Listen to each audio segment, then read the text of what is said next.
Bismillahirrahmanirrahim. Assalamualaikum warahmatullahi wabarakatuh. Alhamdulillahi rabbil alamin. Wassalatu wassalamu ala ashrafil anbiya'i wal mursalin sayyidina wa habibina wa syafi'ina wa maulana Muhammadin sayyidil mursalin wa ala alihi wa sahbihi ajma'in. Allahumma rabbana inna nas'aluka ilman nafi'a wa rizqan tayyiba wa amalan mutaqabbala wa shifaan min kulli da'in wa saqamin ya dzal jalali wal ikram. Ma'asyiral muslimin wal muslimat, hadirin wal hadirat, Bapak Ibu jamaah salat subuh di Masjid Baitur Rahman, yang mudah-mudahan semuanya dalam limpahan rahmat dan karunia Allah Subhanahu wa taala. Alhamdulillah, di subuh kali ini kita bertemu kembali dalam suasana yang mungkin tidak terlalu nyaman ya. Dan diprediksi kita ini bakal masih lama kondisi seperti ini. Tapi di dalam suasana ketidakpastian ini kita selalu berdoa kepada Allah Subhanahu wa taala. Ya, mudah-mudahan apa yang kita doakan dari turunnya hujan yang ada di kita ini segera diijabah oleh Allah Subhanahu wa taala. Amin ya rabbal alamin.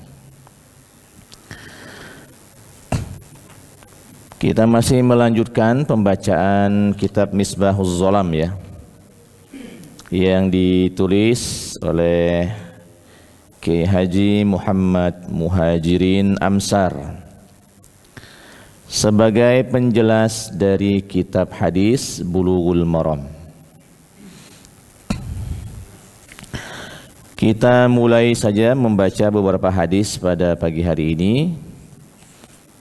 Masih seputar adab dan akhlak berkaitan dengan bersuci masih ya. Bismillahirrahmanirrahim. Wa an Abi Hurairah radhiyallahu anhu qala, dari Abu Hurairah radhiyallahu anhu berkata, qala Rasulullah sallallahu alaihi wasallam, Rasulullah sallallahu alaihi wasallam bersabda,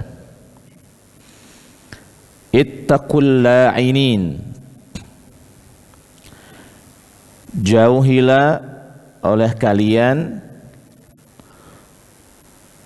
dua hal yang bisa melaknat. Maksudnya jauhilah, berhati-hatilah dua hal yang bisa membuat orang akhirnya mendoakan kita buruk. Berhati-hatilah terhadap dua hal ini. Allazi yatakhalla fi tariqin nasi aw fi zillihim. Saya ulangi, ittaqul la'inin, bukan dua hal yang bisa membuat orang melaknat ya. Jauhilah atau berhati-hatilah kita semua terhadap orang-orang yang bisa memberikan doa laknat, doa keburukan untuk kita. Jadi berhati-hati terhadap orang-orang yang bakal mendoakan celaka. Alladzi yatakhalla fi tariqin nasi aw fi zillihim.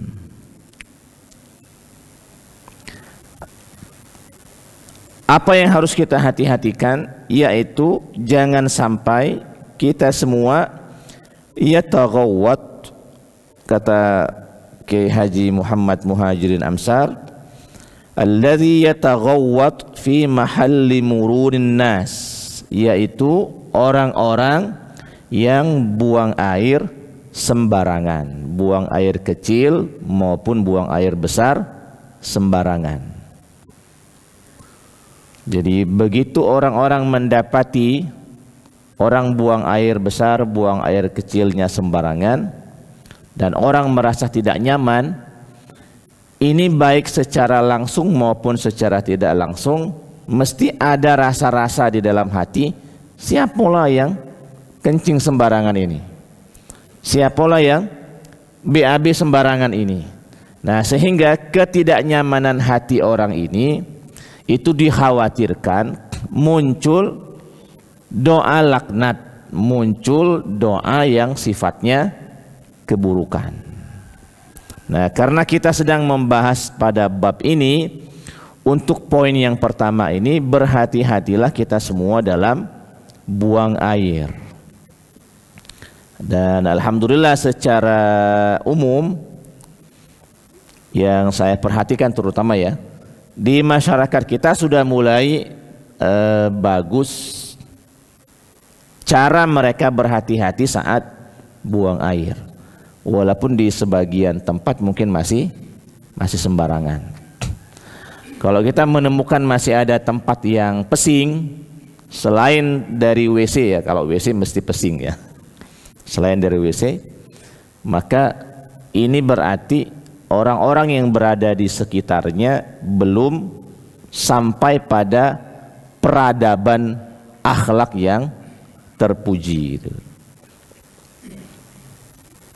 Dan konon katanya di sebagian negara-negara timur, tempat di mana orang banyak belajar agama, justru di sana masih didapati banyak yang buang air kecil sembarangan. Saya tidak mau menyebutkan satu kota atau satu negara, tapi orang kalau masuk negara itu ekspektasinya tinggi sebagai kiblat ilmu. Tapi banyak cerita yang kita dapat justru dari mahasiswa dan mahasiswi mereka sendiri yang berada di sana, dan orang-orang yang pernah berkunjung di sana, ternyata masyarakatnya masih biasa, terutama buang air kecil sembarangan di dinding-dinding. Setiap dinding jadi WC. Setiap dinding jadi WC. Nah, saya kira ini adalah hal yang harus menjadi perhatian kita semua itu. Selain dua masjid ya, selain Masjidil Haram dan selain Masjid Nabawi, saya kira juga punya PR besar di sebagian masjid, bukan di dua masjid ini. Kami pernah ke Zulhulaifah, Qarnul Manazil, WC-nya sedeng lah gitu kan. WC-nya sedeng lah. Maksudnya tidak terlalu, masih dirasa tidak terlalu nyaman, senyaman ekspektasi yang ada di dalam pikiran kita. Mungkin karena terlalu banyak orang yang harus diurus ya. Tapi dalam bab ini sebenarnya kita tidak jadi masalah agak keluar ongkos besar dalam bab kebersihan ini. Baik, nomor 2 atau sebelum ke nomor 2, sebenarnya juga yang harus kita hati-hatikan selain dari perbuatan yang tidak bagus yang mencerminkan sembarangan dalam buang air ini, sebenarnya ada beberapa aktivitas juga yang harus kita jauhi yang bisa membuat orang berdoa yang tidak bagus. Apa itu? Seluruh aktivitas yang membuat orang sekitar kita tidak nyaman, itu juga harus berhati-hati. Misalnya kalau kita di rumah misalnya ya, mendengar orang naik motor dengan knalpot yang sudah di apa namanya, dipermak gitu. Begitu sekali orang mendengar suara bising yang membuat orang terkejut, itu khawatirnya adalah hati yang mendengar ini dan lisan orang yang terkejut ini secara refleks mendoakan tidak bagus. Saya sendiri juga kadang-kadang, istilah orang Palembang, mau nyumpahi gitu kan, mau nyumpahi. Walaupun diusahakan ditahan, ditahan. Cuma tidak sebagian orang mampu untuk menahan, untuk tidak ngomong yang tidak bagus. Tidak seluruh orang bisa menahannya. Nah, kalau ada sebagian orang yang akhirnya berdoa yang tidak bagus, saya kira ini doa khawatirnya dikabulkan oleh Allah Subhanahu wa taala, lalu kemudian yang terjadi malah lebih parah gitu kan. Yang terjadi adalah hal-hal yang membuat orang itu menjadi celaka. Begitu seterusnya untuk seluruh aktivitas yang tidak membuat nyaman masyarakat sekitar, ini semaksimal mungkin harus di stop, harus dikurangi. Baik, ini hadis yang pertama. Hadis yang kedua, bismillahirrahmanirrahim. Wa zada Abu Dawud an Mu'adz. Imam Abu Dawud menambahkan. Kalau yang pertama tadi hadis riwayat Imam Muslim, sekarang Imam Abu Dawud menambahkan wa an Mu'adz, dari Mu'adz bin Jabal radhiyallahu anhu, menambahkan kata al-mawarid wa labzuhu ittaqul mala'in as-salasa al-bazara fil mawarid wa qari'atit tariq waz-zilli. Jauhilah oleh kalian semua, berhati-hatilah oleh kita semua dari laknat banyak orang dengan cara menjauhi buang air di tempat al-mawarid.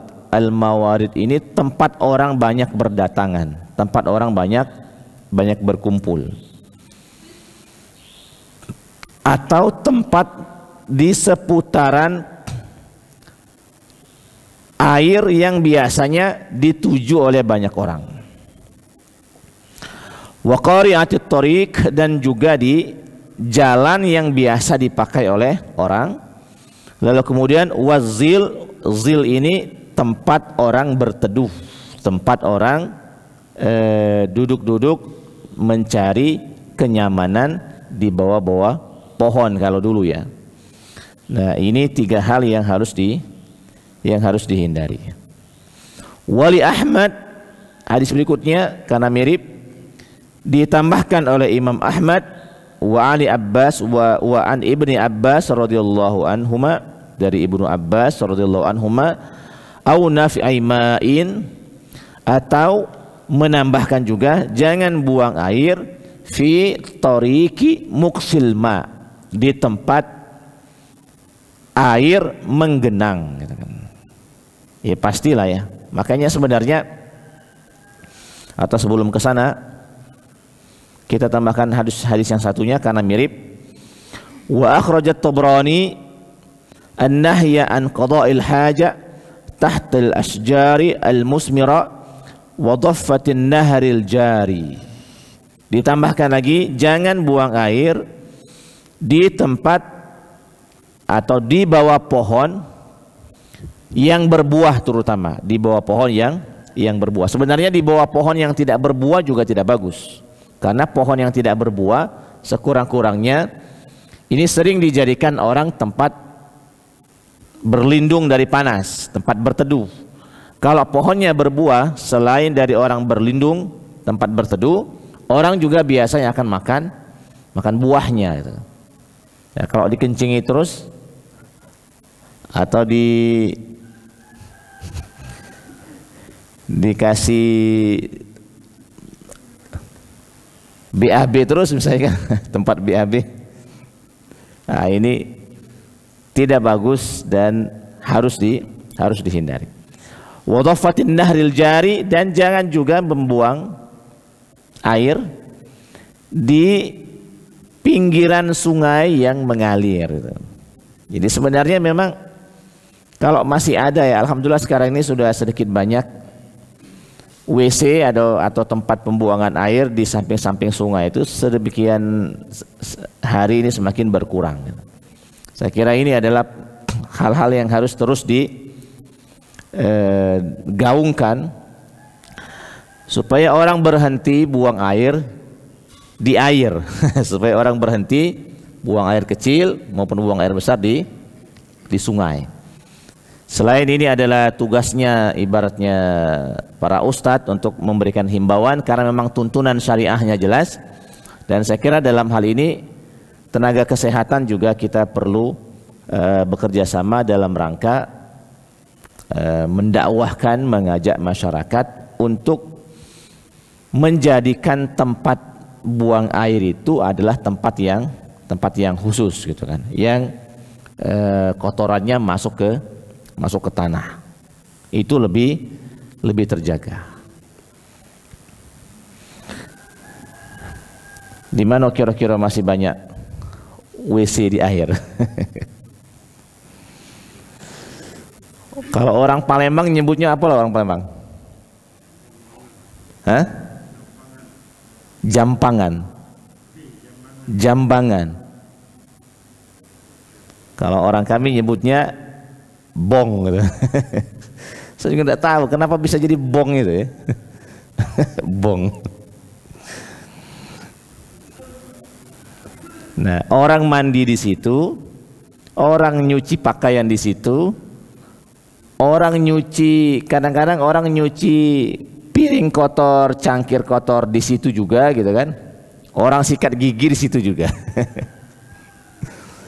Kalau musim panas seperti ini, saya punya pengalaman tinggal di Salatiga, musim panas seperti ini, sumur galian kering, mau tidak mau kita harus cari air kan. Nah, kalau air untuk diminum, kita mintalah kira-kira ke kiri ke kanan, sumur siapa yang masih ada air, minta airnya.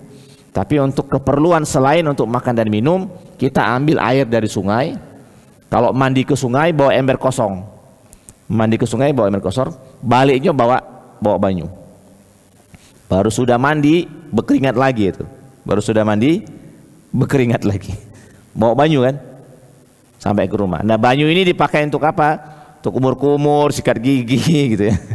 Kemudian untuk nyuci kaki, nyuci muka. Ya, bayangkan kalau airnya bercampur dengan banyaknya kotoran orang, semuanya buang hajat di sana gitu. Belum lagi sampah dapur. Pernah misalnya, saya kira sampai sekarang juga di masyarakat kita ini, sebagian dari masyarakat kita yang memang ekonominya kelas menengah ke bawah, kadang-kadang tidak siap untuk diajak urunan bayar kebersihan sampah. Karena bagi mereka daripada bayar kebersihan sampah, mending buang ke sungai. Sampai sekarang masih ada, walaupun intensitasnya agak berkurang, tapi cara berpikir seperti itu masih banyak. Bahwa daripada kita bayar mahal-mahal, sebenarnya tidak terlalu mahal, tapi karena memang ekonomi masyarakat kelas menengah ke bawah menilai duit 20.000 itu sudah banyak. Jadi kalau ada urunan 20.000 sebulan misalnya ya untuk kebersihan sampah di desa, mereka berpikir daripada bayar 20.000 mending bawa ke sungai gitu kan. Tinggal dilempar ke sungai gitu. Nah, ini tidak bagus secara ajaran, secara syariat tidak bagus. Memang mahal, urusan kebersihan ini memang akhirnya jadi urusan yang cukup mahal gitu. Hadis berikutnya. Wa an Jabir radhiyallahu anhu qala, dari sahabat Nabi yang bernama Jabir radhiyallahu anhu berkata, qala Rasulullah sallallahu alaihi wasallam, Rasulullah sallallahu alaihi wasallam bersabda, idza taghawwata ar-rajulani, jika ada dua orang yang sedang buang air, falyatawara kullu wahidin minhuma, hendaklah dua orang ini falyatawara itu saling membelakangi, sekurang-kurangnya jangan saling jingok gitu kan. Jadi saling membelakangi kalau memang tidak ada hal yang menutupi, atau memang harus ada hal yang menutupi supaya tidak saling lihat. Nah, makanya kalau ditanya misalnya apa hukumnya, misalnya diadakan tempat kencing yang berdiri itu ya. Sebenarnya kalau saya pribadi membaca teks-teks hadis dan memahami perkataan para ulama, kencing berdiri ini yang dilarang itu sebenarnya bukan berdirinya, tapi yang dilarang itu adalah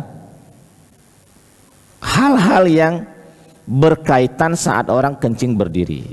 Misalnya yang pertama dikhawatirkan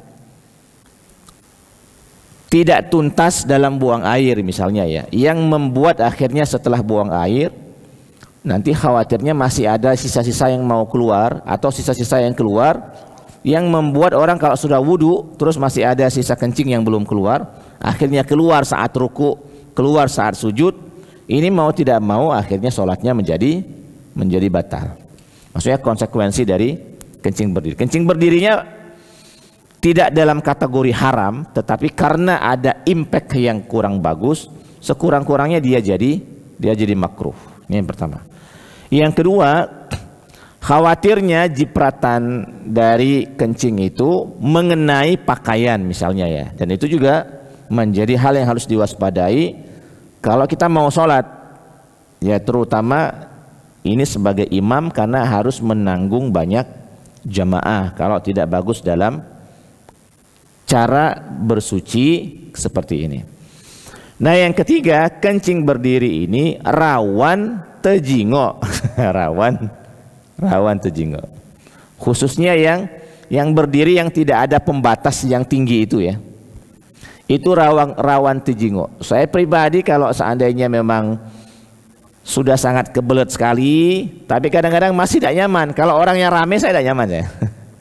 Kecuali kalau saya sendirian, nah saya nyaman-nyaman saja. Kalau orang rame saya tidak nyaman. Karena rawan tejingo. Jadi dari tiga hal ini, sekurang-kurangnya kencing berdiri dengan model seperti tadi itu makruh untuk dilakukan. Tapi kan WC kita terbatas, yang tertutup sekali itu terbatas. Kalau lagi subuh seperti ini dengan jamaah yang sedikit mungkin masih tercover. Tapi kalau Jumatan misalnya itu agak susah juga. Ngantrinya panjang, gitu kan. Ngantrinya panjang. Kecuali kalau kita bikin WC yang banyak, gitu kan. Bisa. Baik, ini hadis yang kita baca. Jadi kalau seandainya ada yang mau buang air, orang dua yang mau buang air, usahakan kedua-duanya sekurang-kurangnya saling membelakangi atau diadakan pembatas. Wa fihi wujubut tasattur 'inda qada'il hajah. Kata Kiai Haji Muhammad Muhajirin Amsar, dari hadis ini adanya hukum kewajiban untuk menutup diri dari buang air.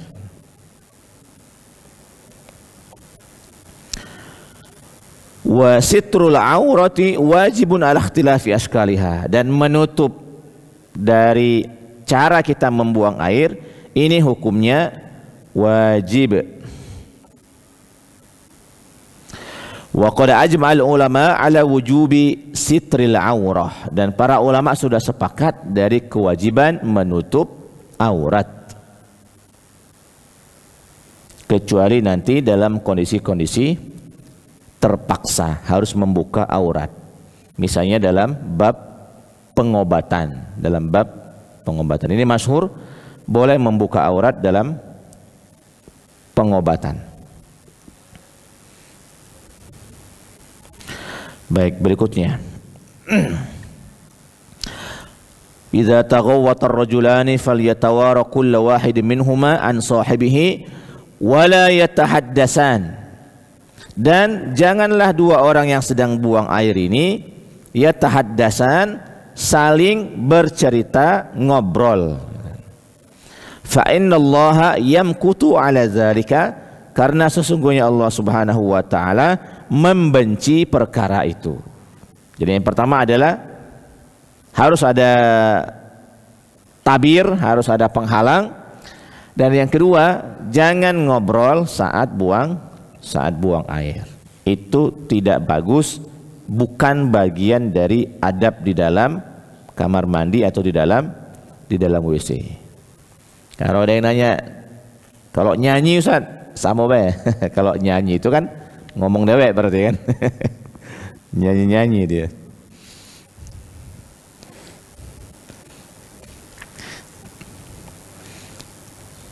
Kalau ada yang nanya lagi, kalau sambil merokok Ustaz, tambah jadi. Tambah jadi, maksudnya tambah tidak bagus.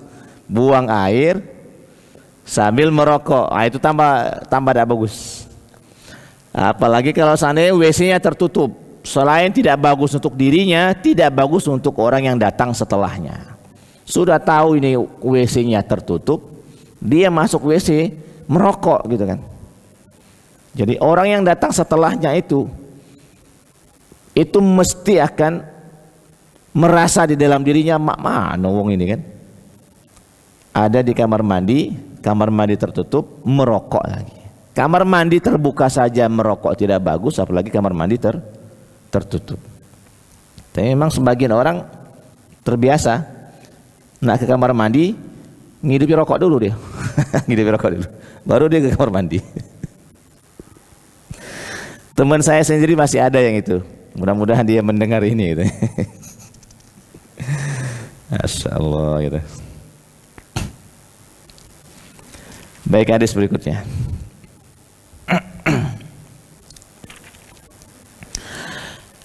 Wa an Abi Qatadah radhiyallahu anhu qala, dari Abu Qatadah radhiyallahu anhu berkata, qala Rasulullah sallallahu alaihi wasallam, Rasul sallallahu alaihi wasallam bersabda, la yamassanna ahaduhum zakarahu biyaminihi wa huwa yabul wa la yatamassah minal khala'i biyaminihi wa la yatanaffas fil ina. Janganlah salah seorang di antara kalian memegang kemaluannya dengan tangan kanan saat dia buang air. Wa la yatamassah minal khala'i biyaminihi, jangan jugalah dia cebok dengan tangan kanan. Wala yatanaffas fil ina, dan jangan juga dia bernapas di dalam wadah. Jadi 3 hal. Saat orang buang air, jangan dibantu dengan tangan kanan, dibantunya dengan tangan kiri.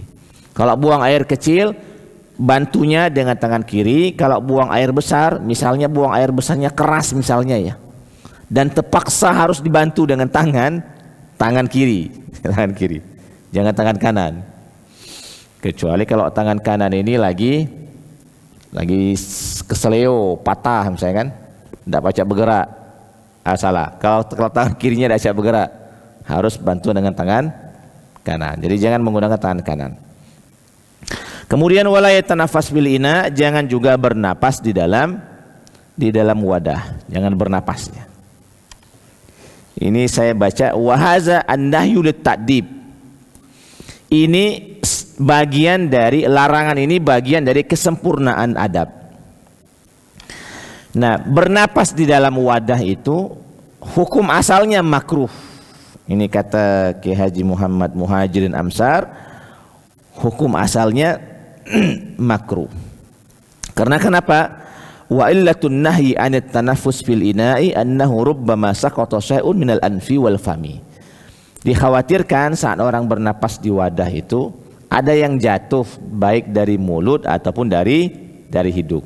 Kekhawatirannya, dia makruh. Nah, kalau seandainya bernapasnya tiba-tiba ada yang jatuh, maka dari makruh jadi haram. Dari makruh jadi haram. Ini terutama kalau seandainya kita punya wadah, punya tempat yang terbatas sehingga harus giliran gitu kan.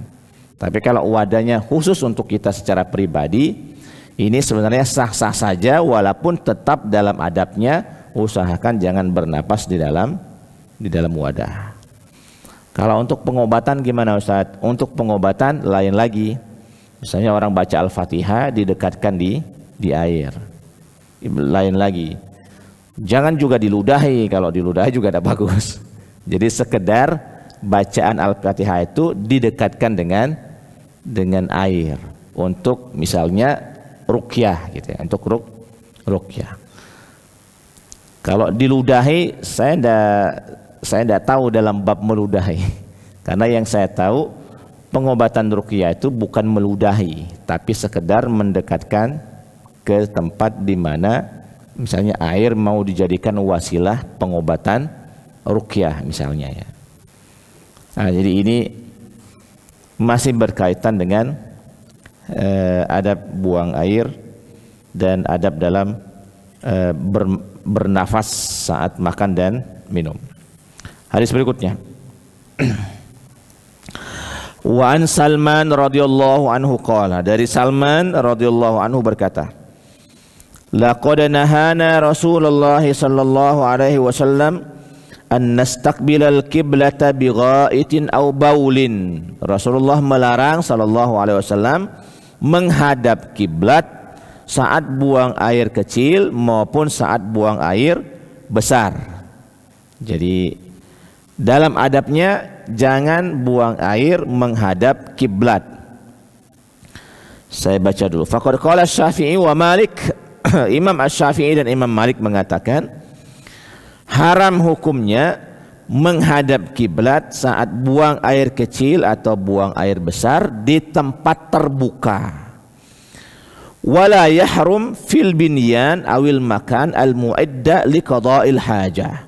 Tapi kalau tempatnya tertutup, terhalang, ada tembok-temboknya segala macam, masih boleh menghadap kiblat. Ini pendapat yang pertama. Jadi kalau seandainya kita punya rumah yang memang tertutup gitu kan, dinding, masih diperkenankan, maksudnya tidak haram menghadap kiblat menurut pendapat yang pertama. Tetapi kita mendapati pendapat yang kedua. Wa qala Ahmad bin Hanbal, Imam Ahmad bin Hanbal mengatakan innahu la yajuzu zalika fis sahra, tidak boleh di ruangan terbuka dan juga tidak boleh di ruangan tertutup wal binyani jami'an. Jadi kalau mau aman dari khilafiyah ulama, jangan membuat kamar mandi walaupun sudah dikotak-kotakan, dibuat dinding-dinding. Nah, klosetnya misalnya jangan diarahkan ke kiblat, ke kanan atau ke kiri, jangan ke arah kiblat. Itu kalau mau lebih aman ya. Tapi kalau kita sudah terlanjur misalnya punya WC yang menghadap ke kiblat, tetapi memang sudah ada pembatas, maka ini tidak harus dihancurkan, biarkan bertahan begitu.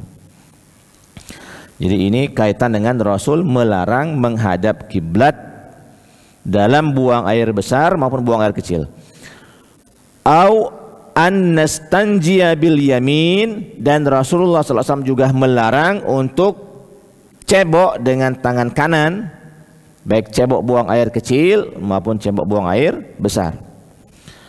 Au an nastanjiya bi aqalli min salasati ahjar, atau Rasul juga melarang untuk bersuci dengan selain air, terutama dengan batu yang kurang dari 3, yang kurang dari 3. Jadi Rasulullah SAW melarang kalau seandainya ada orang yang bersuci bukan dengan air, melarang untuk dilakukan dengan batu yang kurang dari 3. Supaya apa? Supaya memang dijamin kebersihannya. Sama kalau kita misalnya terpaksa, ini tisu sebenarnya bisa dipakai untuk bersuci karena dia kasar ya, dia kasar dan dia tidak licin, dan ini kalau dipakai untuk membersihkan air kencing dia bisa kering. Kalau dipakai untuk membersihkan BAB sebenarnya bisa, sebenarnya ya masih memungkinkan. Nah kalau menggunakan tisu juga sama, jangan menggunakan tisu yang seadanya, khawatirnya dia kurang, kalau kurang dia jadinya tidak bersih. Tetapi selagi masih ada air, pilihannya jangan menggunakan tisu selagi ada air. Kalau tidak ada air, pakai tisu. Kalau airnya ada, tapi justru adanya air itu di depan wastafel misalnya. Kadang-kadang di sebagian hotel itu di kamar mandinya tidak ada air, airnya hanya untuk membuang kotoran, adanya tisu, air itu ada di depan, ada di wastafel. Gimana itu caranya? Kalau kondisi seperti itu, saya pribadi belum pernah mengalaminya untuk buang air besar. Tapi kalau untuk buang air kecil, saya ambil tisu dari kamar mandi dulu. Kemudian tisu ini saya basahi di wastafel depan, kemudian saya pergi ke kamar mandi. Ini kan masih ada sisa-sisa airnya kan? Nah, yang ini yang kita pakai untuk bersuci. Karena saya belum membayangkan bagaimana bersuci BAB ya, bersuci dari BAB menggunakan tisu. Saya belum bisa membayangkannya. Mana ininya kan? Modelnya itu kan. Apalagi dengan makanan orang kita yang memang ada yang ngomong begini, orang kita ini, orang Indonesia ini tidak cocok memang bersuci dengan tisu. Karena lain yang dimakan kan. Lain yang dimakan. Yang kita makan nih burgo, tekwan yang gitu makan ya kan. Keluarnya berbeda dengan orang-orang yang makannya roti, sayur gitu kan, berbeda gitu kan. Secara teksturnya berbeda. Jadi tidak cocok seperti itu. Ala kulli hal menggunakan tisu boleh karena ini dia bentuknya kasar, dia bisa dipakai untuk menggunakan atau membersihkan najis, tetapi jangan menggunakan tisu ala kadarnya. Ala kadarnya maksudnya ala kadarnya di sini jangan sampai nanti justru yang dibersihkan itu malah tidak tuntas, tidak bersih, tidak sampai habis. Nah itu kalau bisa dihindari. Berikutnya wa annastanjiya biraji'in au azmin. Rasulullah SAW juga melarang bersuci menghilangkan najis, menghilangkan kotoran BAB maupun buang air kecil dengan roji. Roji ini dengan kotoran juga. Roji ini kotoran hewan yang sudah kering. Tidak boleh. Ya memang sekarang ini tidak mungkin lagi ada, tapi dulu di zaman Nabi Sallallahu Alaihi Wasallam masih terlihat ada beberapa orang yang bersuci menggunakan roji, menggunakan kotoran juga, tidak boleh. Au azmin, dan Rasul melarang bersuci dengan menggunakan tulang. Ya alasannya memang tulang kan tidak kasar, tulang itu dia licin, jadi dia malah tidak menghilangkan najis, malah dia membuat najis belepotan kemana-mana. Selain dari alasan yang kedua, tulang ini alasannya adalah ini adalah to'amu ikhwanikum, dia adalah makanan saudara kalian. Maksudnya adalah ini makanan jin yang karena dia adalah makanan jin seperti kan. Ya maksudnya biarkanlah jangan diganggu dan jangan dipakai untuk bersuci. Jadi ini beberapa larangan terkait dengan kesempurnaan dari bersuci. Berikutnya, walis sab'ati min hadis Abi Ayyub, dari sahabat Nabi yang bernama Abu Ayyub radhiyallahu anhu. Kita bacanya agak banyak karena ini mirip-mirip ya. La tastaqbilul kiblata wa la tastadbiruha bighaitin wala baulin. Janganlah kalian menghadap kiblat dan jangan jugalah kalian membelakangi kiblat saat buang air kecil maupun buang air besar. Walakin syarriku aw gharribu, tapi hadapkan ke sebelah timur atau ke sebelah barat, maksudnya ke hadapan yang lain gitu kan. Jangan berhadapan dan jangan membelakangi. Ini penyempurna dari hadis yang tadi. Penyempurna hadis berikutnya, wa an Aisyah radhiyallahu anha qalat inna nabiyya sallallahu alaihi wasallam qala, Rasulullah SAW bersabda, man atal ghaid falyastatir, siapa yang masuk ke kamar mandi, siapa yang masuk untuk melakukan buang air, maka hendaklah dia menutup dirinya, jangan dibuka. Sudah kita bahas kemarin. Berikutnya, wa anha radhiyallahu anha qalat, masih dari Aisyah radhiyallahu anha, inna nabiyya sallallahu alaihi wasallam kana, Rasulullah sallallahu alaihi wasallam selalu idza kharaja minal ghaid qala, saat keluar dari buang air berkata ghufranaka, berdoa ya, ghufranaka. Jadi boleh doa keluar kamar mandi, doa keluar WC itu hanya dengan ghufranaka. Boleh hanya batas itu. Ya Allah, kami berharap ampunanmu. Ghufranaka. Nah, ini ada yang unik. Kata Kiai Haji Muhammad Muhajirin Amsar, ustufida min istihbabid du'a bi ghufranik. Dianjurkan, disunnahkan berdoa dengan ghufranaka setelah keluar dari WC, dari kamar mandi. Ini kalau keluarnya idza kana khurujuhu tahiran, jika keluarnya setelah melakukan istinja, setelah buang air, dicuci bersih, keluar baru berdoa ghufranaka. Tapi kalau seandainya di dalam kamar mandi belum cebok, kemudian keluar kamar mandi, tidak boleh berdoa ghufranaka. Masih belepotan, berdoa ghufranaka tidak dianjurkan. Bersihkan dulu maksudnya ya. Tiba-tiba kamar mandi sebelah tidak ada air, kemudian orang sudah buang air, keluar dia. Nah, saat dia keluar belum boleh dia berdoa ghufranaka.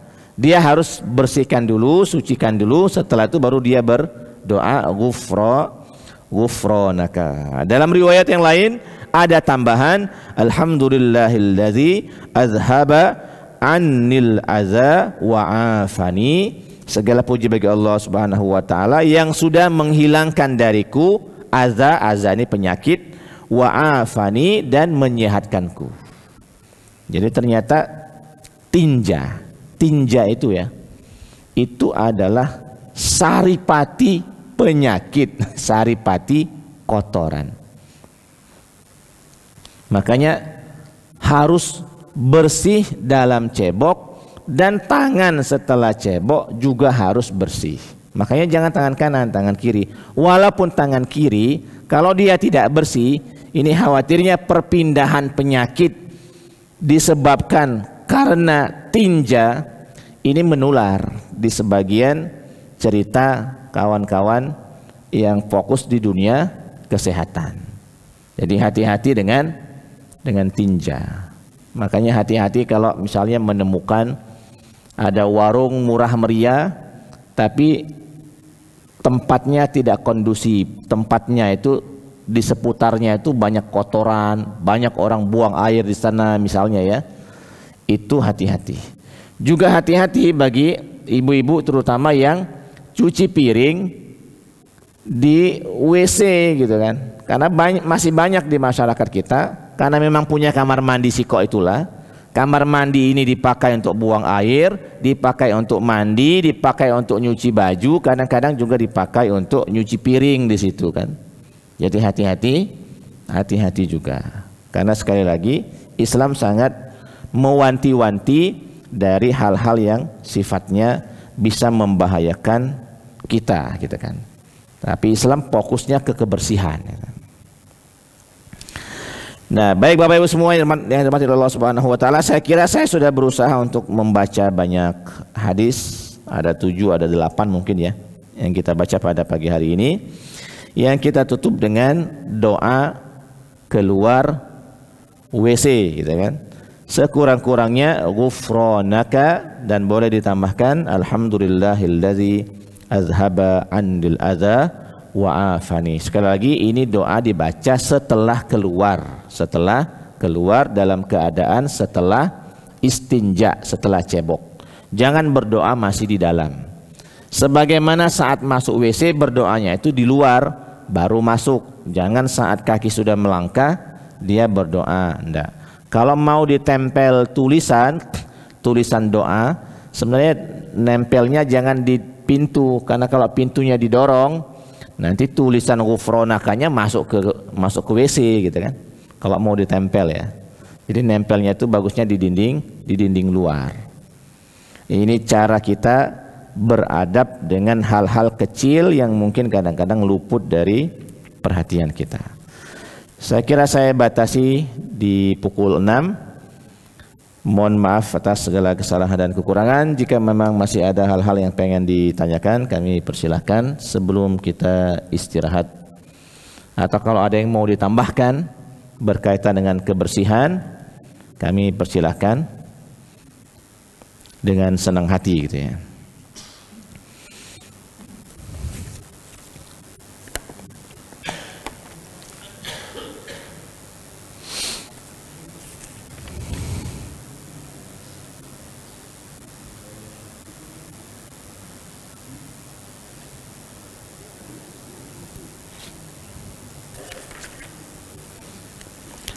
Habis. Pas ya. Kita tutup dengan doa kafaratul majlis. Subhanakallahumma rabbana wa bihamdika asyhadu an la ilaha illa anta wa astaghfiruka wa atubu ilaik. Assalamualaikum warahmatullahi wabarakatuh.